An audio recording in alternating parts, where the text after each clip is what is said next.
Mga boss, oh, ito yung titirahin natin ngayon. Ito bumper na to. Kuwanto siya? Corvette Chevrolet, ah. White yung kulay, ah. Yan. So bumper lang gagawin natin. Ito lang. So tama lang to. It's a magnet. Maliit lang yan eh. May camera pala to dito. Dalawang camera.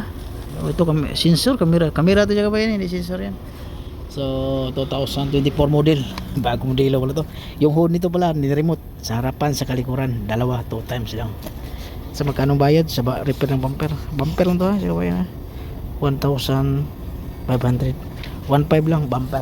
Okay? Yung kulay nito, okay lang naman yung kulay nito eh. So paano tanggalin? So hanapan na, nakatanggal ako na sa business nito kabayan eh.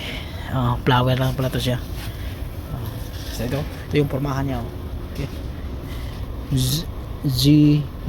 G06 likod. Pagkita ko sa inyo likod. Yan o. Sa likod lang yan. Sus, yung logo niya. Grabe eh. Sus, pormahan ito. Grabe eh. Ayun kabayan, nasa tornilyo lang yan sa kabayan ha. Kabilaan yung sa fender. So mayroong dalawang number 7 dyan. So sapos tanggal na yan siya. Yan o. So yung tinanggal ko dyan, wiring na yan sa kabilaan. Mayroong wiring din. Yan o. Sa kabila yung wiring, tapos sa kabila wiring.